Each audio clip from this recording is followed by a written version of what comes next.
या बातमीचे प्रायोजक आहेत सुप्रसिद्ध हॉटेल बडे पीर, लक्ष्मी मार्केट, विजापूर वेस्ट आणि दुसरी शाखा जिंदाशहा मदार चौक, सोलापूर।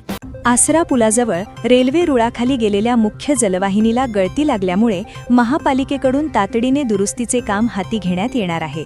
हे काम शुक्रवारपासून सुरू होणार असून त्यासाठी 2 दिवसांचा शटडाऊन जाहीर करण्यात आला आहे। या कामामुळे शहराचा पाणीपुरवठा पूर्णपणे विस्कळीत होणार असून किमान 1 दिवस संपूर्ण सोलापूरचा पाणीपुरवठा बंद राहणार आहे। दुसऱ्या दिवशी काही भागांमध्ये टप्प्याटप्प्याने पाणीपुरवठा करण्यात येणार असल्याची माहिती महापालिकेचे अभियंता व्यंकटेश चौबे यांनी दिली। रेल्वे रुळाखालून जाणाऱ्या जलवाहिनीच्या खालच्या बाजूला गळती लागल्यामुळे दुरुस्तीचे काम बाहेरून करणे शक्य नसल्याने सुमारे 22 मीटर लांबीची नवी जलवाहिनी टाकण्यात येणार आहे। हे काम तांत्रिकदृष्ट्या गुंतागुंतीचे असल्याने शटडाऊन आवश्यक असल्याचे प्रशासनाने स्पष्ट केले। दरम्यान शटडाऊनमुळे पाणीपुरवठ्याचे वेळापत्रक पुढे ढकलले जाणार आहे। ज्या भागांमध्ये 4 दिवसांआड पाणीपुरवठा केला जातो त्या ठिकाणी आता 5 दिवसांनी पाणी मिळण्याची शक्यता आहे।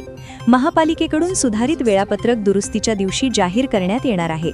महापालिकेने नागरिकांना पाण्याचा साठा करून ठेवण्याचे आवाहन केले असून या कालावधीत पाण्याचा काटकसरीने वापर करण्याचेही सांगितले आहे। ताज्या घडामोडीसाठी पाहत रहा लोकराज्य न्यूज मराठी।